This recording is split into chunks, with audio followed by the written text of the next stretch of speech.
En Falck-medarbejder har spærret første vognbane på motorvejen nær Randers for at samle en tabt cykel op. På vej tilbage til sin bil ser han noget, som får ham til at løbe.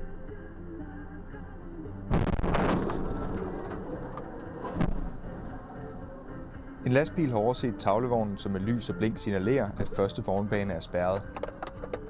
Lastbilen snitter tavlevognen, og chaufføren mister herredømmet. På trods af, at lastbilen rammer en bropille, overlever chaufføren. Falck-medarbejderen løber hen for at hjælpe lastbilchaufføren og ringer til alarmcentralen.